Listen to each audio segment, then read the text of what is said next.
Scripture, 2.12. Sorrow, 4.73. Sun, 5.25. Victory, 4.28. I have many questions. Conflicting regional settings must be thanks to Sen transferring me to the draconic part of the system. Any idea what EV is? Sofia asked Alith. No. Are you also locked on mana fog? Alith asked back. I am, yes. It's pretty obvious that it's the mana plane, but who knows what fog means. I don't think it's about literal fog. Yeah, sounds unlikely, or at least, I don't think it would be capitalized if that was it. By the way, you might be able to guess, but I have some exclusive information on here. Still don't know the orit. Hoy! Sofia cut Alith, placing both hands on her friend's mouth. Are you trying to die again? Alith pushed back Sofia's hands. Just saying it should be fine, no? He won't just show up for no reason just because I said the name, will he? I'm not asking for anything this time. And I've always been able to say Afinareth and Ormoncleith without any issues until now. Please don't say it. Even if just to spare my nerves, Sofia pleaded. Alright, alright. Fine. Just read the thing, then, and show me yours, while you're at it. I'm curious. Divinity status, Alith. Blessing of Phoenix lineage, Sun. Hero, safeguards, on, link status, operational. Planar connection. Superphysical, yes. Mana fog, yes. Subspiritual, no. Margin, no. Deep, unclear. Collected essence, EV. Ivravth, number div/0. Ivravth the orator. Afinareth the inquisitor. Ormoncleith the regulator. And Edrazaketh the annihilator.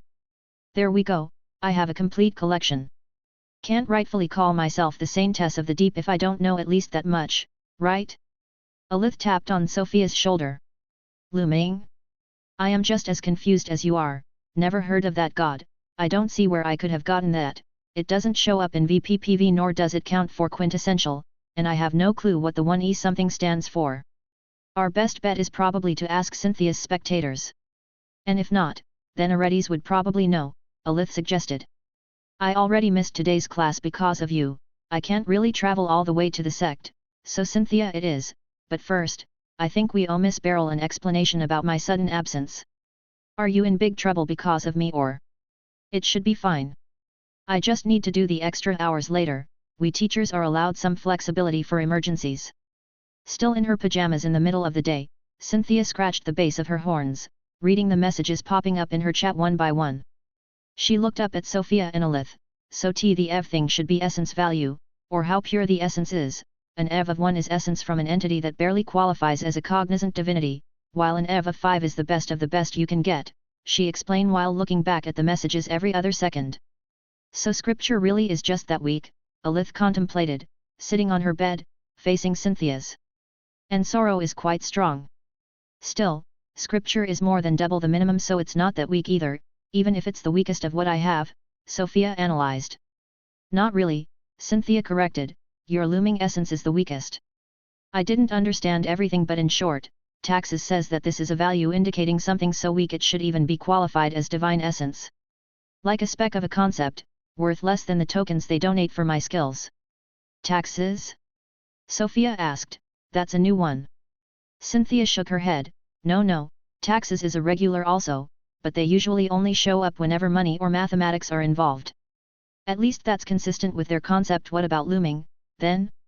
That also sounds like a recessed, Sofia asked while changing position on her non-existent chair. Cynthia took a second to look at the new messages. As far as they know, there has never been a deity of looming, she finally declared.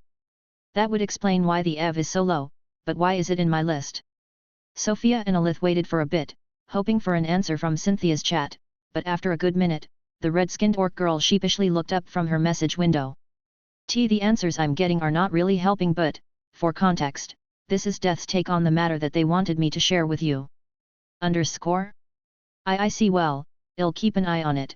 I guess I kind of get a sense of foreboding the more I reread that line in my status and its weird number, Sofia told the other two. Alith nodded in approval, if nothing else, at least the looming's true to its name. Well, it's the least of my concerns at this point, with everything else going on. I still haven't given the storage ring to Shaili after all this time. I'll check up on her progress after tomorrow's class. Hopefully Arian will be back. Chapter 347, Shortcuts. In the courtyard of the classroom, a spark of electricity crackled in the palm of Shaili's hand. There! She rejoiced. Nice. Good progress. The mana structure is still unstable, but the basics are there. I think you are ready to move on to the more intense training method I have devised if you want. I have to warn you, though, it is quite painful. Shaili wiped the sweat off of her forehead with the back of her hand. She looked at Sofia, her unsteady gaze betraying her uncertainty. How much pain are we talking about? She asked, her voice wavering a little. It is quite bad, since it involves a lot of stabbing, but probably not worse than some of the injuries you should have gotten with all the duels you've been doing. I don't even understand how you managed to get so many tokens already, Sofia told her, thinking back at the ranking scoreboards. Shaili was currently first with a good margin of 30 tokens over the second place. Saria was 3rd and 4th, Opal 7th, Arian 12th, and Lola 26th among all the students. Of Sofia's class of 7, which now included Topaz and Opal. Despite their obvious lack of summoning skills, only Topaz and Garound did not make it to the top 50. Sofia was quite happy with their performance and was currently in a good mood due to Arian's return to her class, who had profusely apologized for his uncle's behavior, despite Sofia's insistence that she did not care. Most students are in my level bracket, so it's easier to get a lot of tokens. Shaili tried to justify herself. Seeing Sofia's unconvinced expression, she added, I might be a bit addicted to dueling. It's just so efficient at leveling skills, I have a hard time stopping as long as I don't run out of mana. Training is good, but pace yourself a little, alright? You are starting to get some dark circles under your eyes, that is not a good look. I'll try to get more sleep. Please do. Now, Shaili, are you up for the stabbing or not? Shaili reeled back. Is that really necessary? She asked. Sofia shrugged. It is not. But it will make learning the skill much easier, like learn in a few days instead of a few months easier. That much? Yet. How do you think I learned the summon sprite skill so fast? In terms of creativity, I am not bad, but I am far from a genius. For example, it took me like a full week to learn Identify from a scroll, but my friend Alith learned it in something like one day, just based on my description of the mana circuits and a few drawings in the sand. Shaili hesitated for a few seconds. She clenched her fists. Alright, I'll do it. How does it work exactly? Good, Sofia approved. Then she pointed at the bone sculpture of Angel's Bolt's circuits and explained, it's very simple, I put that thing into your arm, where the mana is supposed to flow, and you use it as a guide to practice the spell. Inside? Yes, inside. As I said, kind of painful, though Angel's Bolt is mostly inside the arm, so it's not too bad, the bones won't be piercing any major organs. And of course, I will summon a healer skeleton, so you don't bleed out. Are you up for it? We can start by a short session, we stop whenever you want, just tell me. Shaili listened to Sofia's explanation, then she frowned. She summoned a light sprite, looking down at her chest, and her frown deepened. She gulped. Major organs, you said you did this for Call Elemental Sprite? Sofia removed the last bone thread from Shaili's arm. See? It wasn't that bad, and you made good progress. A few more sessions like this, and you will be able to throw bolts just fine. Bookie, finish healing her up, please. Shaili was shaky. Teacher, I'm not so sure I want to ever do this again. Well, it's up to you. If this is too much, you can just do it the regular way, you'll be able to do it before the end of the school year anyway, I'm pretty sure. Or, right, is your reward for putting up with my nonsense, I promised it to you last time, so it's only right that you get it now, Sofia told Shaili as she presented her with a thin golden ring. Is this were you really serious? Shaili asked, totally dismissing the lingering pain in her right arm. Well yet. It's also an apology for getting you involved in my personal business during the school event. I prepared some small things for the other girls too. It wasn't your fault. Even if it's really your god attacking you, you couldn't have known. Sofia shook her head, no, really, I should have known, I put you all in danger, so the least I can do is make up for it. I got my avian friend to enchant this, it has a lock and a soul-binding enchantment for double security. You can hide all of your valuable stuff in there and not have to worry about a thing, not even a dragon could open it if they wanted. Though they could easily destroy it. Shali had been reaching out for the ring, as if entranced, but she retracted her hand. How much is it worth? She asked, stunned, and taking a small step back, as if fearing to hear the answer. That's not really important. Sofia grabbed Shali's hand and slipped the ring into it. Go on, wear it, she encouraged Shali. Hands shaking, Shali held the ring, and slowly slid it on her finger. You just need to send some mana toward it and it will be yours, using it should be pretty instinctive. Stop looking and try to open it already, Sofia told her. Shali nodded, and Sofia observed the young girl precisely send a thin stream of mana into the ring. Her expression suddenly changed. Watching her with a smile, Sofia gestured to Bookie and Parath, boys, time to go. As she was about to leave the classroom, she turned back, oh, right, I might have left a little something inside. It's all yours so do whatever you want with it, Sofia said with a wink to a speechless Shali. Just think of it as orphans having each other's back, she added and left the room. Walking down the corridor, Sofia heard the distant, shaky voice of her student. Thank you, Sofia. Sofia kept walking away, a spring in her steps, she hummed a light-hearted melody. What a good day. Days passed quickly in the academy. When she was not tutoring her students, Sofia spent most of her time either attending Astlia's classes to learn the classless teleportation skill, or training VPPV. Teleportation without the help of the system was surprisingly hard, but after a month, Sofia had gotten enough of a grasp of it to randomly teleport nearby. Which was useless, but a decent start. Her speed at converting her blood to light had kept going up until she found a good pace and hit a plateau. Still, it was fast enough that by the end of her second month, she had gone from just above 1,000 drops changed to light to being more than halfway done. Venerable physique of the primeval void, second step of the light forging realm. Your blood becomes light, 76 524/126 441 drops converted. At this pace she would finish the second step of light forging before the end of her third month at Brythal. During the second month, she was only attacked by students for her tokens once. A group of 5 had prepared an ambush, which had miserably failed and resulted in a new collection of hands on Sofia's entrance wall. None of the teachers had lost their tokens so far. She held her second public class. A lot of new people came, bolstering Sofia's salary quite a bit as well as her confidence as a public speaker. Neither the Empress nor the deep creature had shown up this time, which Sofia had found strangely underwhelming.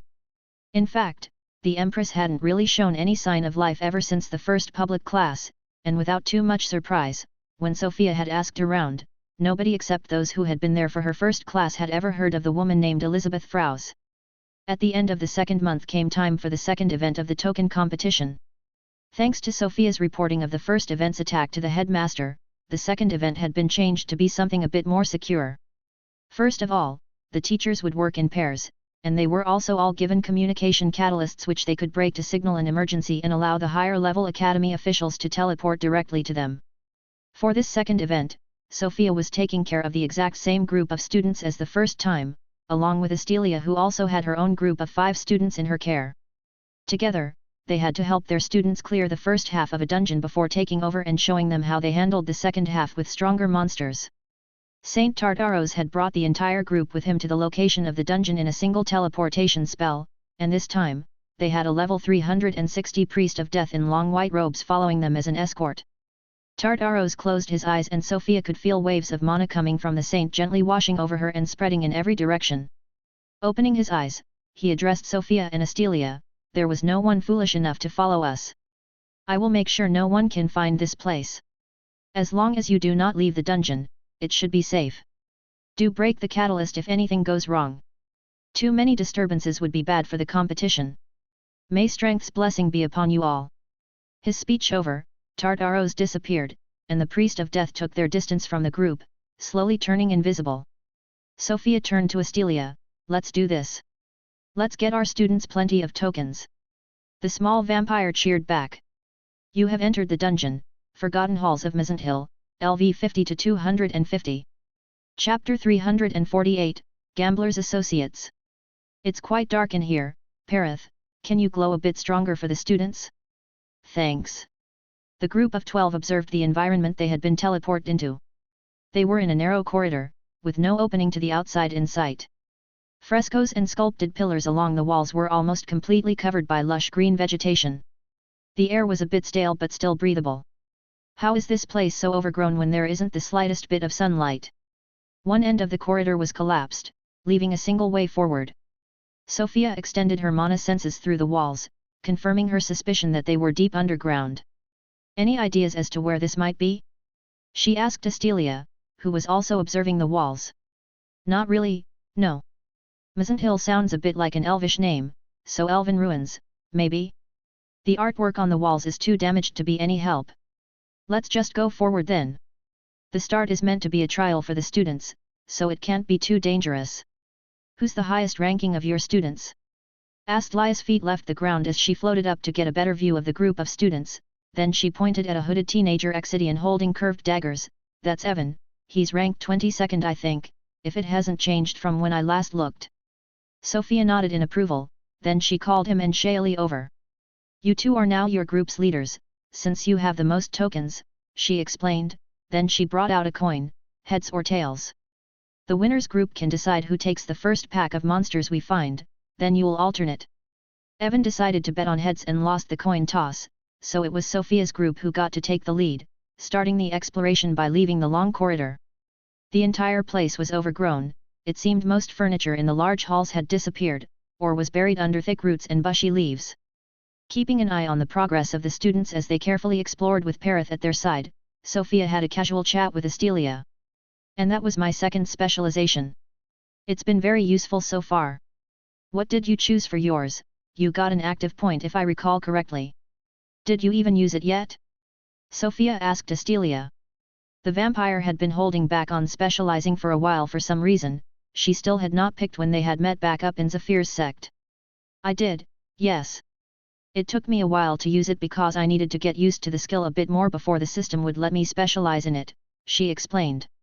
Oh, that makes sense. Does that mean you specialized in a new skill you got after level 200? Not really, maybe we should do another status trade after we're out if you want, but in short, I fused a skill then specialized into it. Right, you also got a fusion ticket. Can I try to guess what you combined? Astelia nodded enthusiastically. Of course, I'm curious about what you would have done in my place. Give me a second to remember the skills you had. Maybe Lunar Realm with Weight of the Moon? Sofia tried, but Astelia shook her head.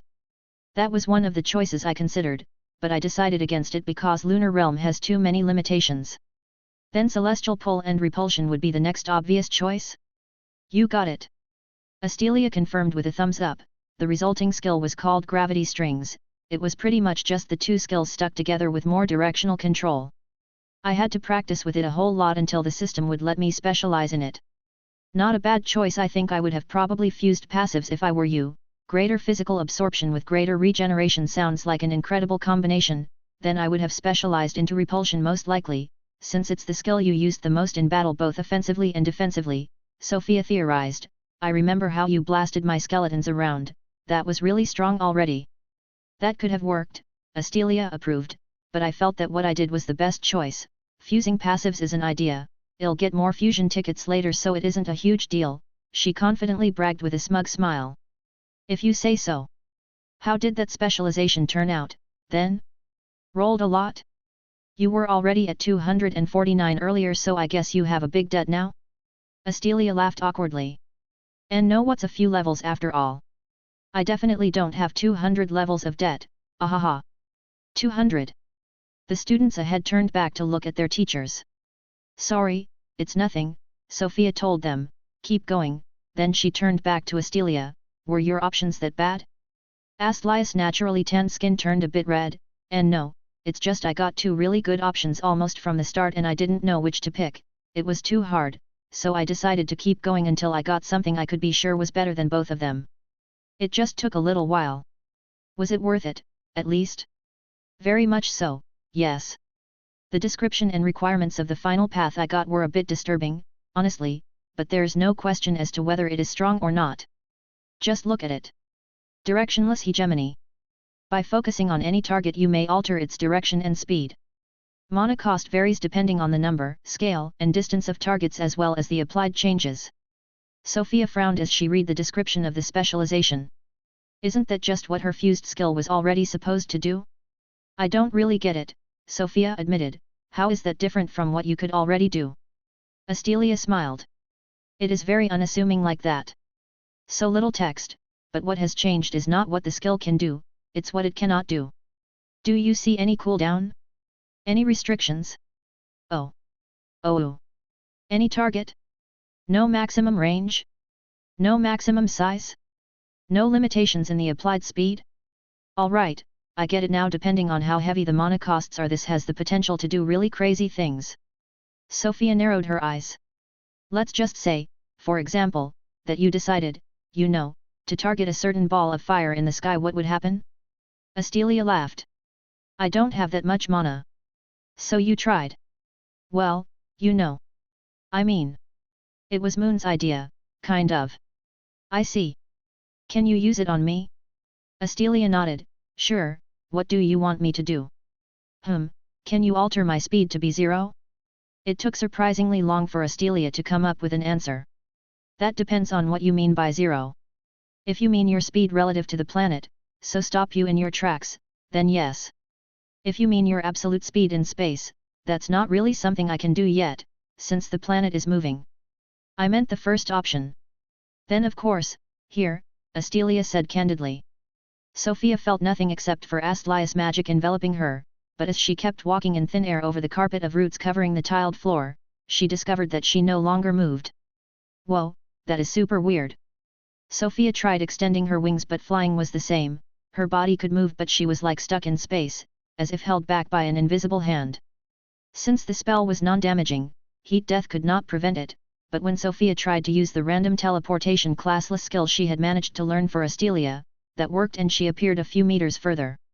She had escaped the grasp of Astlia's skill for just a second before the small vampire's mana caught up to her and she was once again unable to move. Teleportation doesn't use speed, so it works. I wonder if the free flight of Runeforged Overlord would bypass it, but this is no time to run out of mana. Pretty impressive. I can't move at all, Sofia complimented. Well, it's very expensive to maintain when you force against it. I need to constantly adjust your speed back to 0, but it works. She explained as she let go of Sofia. This made me a bit thirsty. Want some blood? We shouldn't let the kids go too far even with Parith. Right. What are you getting embarrassed f? Oh, right, she's younger than most of the students. Well, it is what it is. Sofia summoned some blood for Astelia in a bone cup as they quickly flew up to the group of students laboriously making their way through the overgrown halls of the dungeon. They had been going for a few minutes without encountering anything yet, but the only way forward now were closed double doors obstructed by a bunch of thick roots. Topaz stepped forward with her axes. Let me take care of that, we shouldn't waste any mana on this. Her axes struck the roots, becoming instantly covered in their thick bright red sap. Surprised by the unexpected color, she jumped back, trying to not get touched by the strange sap, observing the tainted blades of her axes. Hey, that feels very familiar. Chapter 349, Proper Teamwork. The sap is harmless, Topaz, Sofia told her from her position in the back. Nodding to Sofia, Topaz stepped up to the doors once again and resumed the cutting. You know these plants? Astelia asked, curious. No is a bit of a stretch, but it's not my first time seeing them. I just never realized it was the same plant until I saw the characteristic blood-red sap, she explained. Then, whispering into Astlia's ears, she added, this should be the dungeon's main monster. It's a kind of living tree that takes over dead people, empty armor suits, things like those. It can also just be in the form of a fake tree, and as far as I know, only these specific parts are dangerous, the general roots are just roots. I don't know the name, but I've seen them in the spirit forest.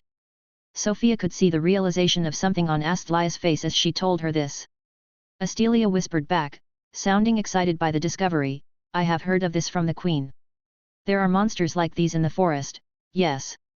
They're really tree monsters, the system calls them the hallowed purifiers, apparently they feed primarily off of curses. Curses? That would certainly explain their presence in the Black Primus forest since Zire was buried under there. And on the 99th floor of the ranking spire, yet it's not a stretch to say the place it was based on might have been cursed. They're not very smart, so that will make good fodder for the students. The last roots blocking the doors fell and Topaz opened the way into the next room. she took a step in, but N, who was right behind her, grabbed her by the belt and pulled her back. Watch out! A dog-sized monster fell from the high ceiling right in front of Topaz. It looked like a four-legged mechanical steel spider fused with a bunch of creeping roots and vines. Half covered in leaves, it was almost hard to see amidst the vegetation if not for the one glowing red eye-like bead on the middle of its body. Having missed its prey, it let out a mechanical screech and skittered away. Thank you, N. Topaz thanked the furry girl without looking back, her axes ready. She carefully peeked into the room, trying to see if more creatures were waiting in ambush. That does look like elven steel monsters, just like in the sunken city of Joe's dream. It must have been based on a real place, then. And it was clearly parasited by the fake trees, but it's hard to say which one of the two was in control. It looks not quite as clear-cut as the possessed armors Perith fought in the trial. I could have sworn the roots wanted to keep attacking, but the thing fled anyway. Lola summoned the armor for her spirit guardian. It was pre-charged with mana this time, and the spirit could instantly take over. The summon took the lead in front of the formation for the exploration now that it was starting to be more dangerous. Good, let it take all the dangerous corners. In an almost religious silence, the two groups of 5 students advanced through the overgrown halls and the narrow passageways connecting them until the spirit guardian entered a large round room that spanned multiple levels. They were at its bottom floor. From the upper levels dozens of the root-bearing mechanical spiders crawled down, legs clicking on the walls and weaving through the omnipresent thick vines as if gliding over them. Lola was first to see it coming thanks to her guardian and warned the others, retreat. We're outnumbered, to the last passageway. Everyone quickly fell back as they heard Lola's warning over the sound of the countless monsters running their way. Inside the connecting passageways that were only large enough for 3 people to fight side by side, they would be able to control the tempo of the fight much better than in the wide-open halls. Nice call. Good to see that Lola was listening when I rambled on about proper positioning. Oh, that's bad. One of the students of Astlias' group fell over as they backed off, feet caught in a vine. It would hinder the retreat of everyone else and put them all in danger. The hooded student with his daggers was quick to act, cutting the roots and travaying the fallen student's foot and helping him get up, but these were precious seconds lost. The running spirit guardian, Topaz, N, and Opal were still all out in the open when the spiders reached them. Perith was following behind the group, so he wasn't in a position to help. I can't reach there fast enough. If something happens, do I burst through the wall? That's several meters of stone, the whole thing might collapse. Astelia tapped on Sofia's shoulder. I'll teleport over, cover the back. Thanks, Sofia answered, relieved to have someone else to count on. The back of the students' formation was wide open due to the emergency, and if not for Perith being there, more monsters coming from the back would be devastating. Still, worried, Sofia used her mana senses to observe the situation as a whole. 7 students were falling back in the passageway, 3 still outside, Astelia flying a few meters above them, and crawling monsters all around them. It was not looking too good. The spirit guardian kept receiving mana packets from Lola, orders about how to act. As a result, it stood its ground and met the assault of the monsters, hacking and kicking at them as best it could. Topaz and N were on its side. As melee fighters, they were the front line of the group, so despite the sudden onslaught, they were not completely overwhelmed and they were strong enough to kill the creatures in 1 or 2 hits each, spreading red sap and black oil everywhere. Any mechanical monster they felled was replaced by 2 more like an endless wave. Behind the 3, right at the entrance of the passageway, Opal spent all this time preparing a spell, while Shaili had turned back to heal the fighters with a light sprite, and Lola was concentrating on giving orders to her guardian. Nice. Punch the eyes, N. Keep the pressure on. Finally, Opal's spell was ready, mana surging at her fingertips. She raised the wand in her other hand, which released a blue flash. This was something Topaz had explained to everyone as far back as the first event in the forest, Opal's signal to take cover. Topaz and N jumped back straight into the passageway, rolling to the sides of Opal, each with several spiders on their tracks, while the spirit guardian was completely getting swarmed on and could not move anymore. Opal released her skill, a violent surge of blue flames spewing from her palm in a large cone. The monsters, the spirit guardian and Astelia were all in the cone of fire. The vines on the mechanical spiders caught fire and they spread out in a panic, spreading the flames everywhere, while the spirit guardian chased after them, finishing them off, unbothered by the fire. Oh, that's a lot of mana for a single spell at her level. Very effective. The one spell had exhausted Opal, it seemed, and her sister had to catch her as she fell back. Topaz also called out to the other students, "Can someone extinguish the fire?"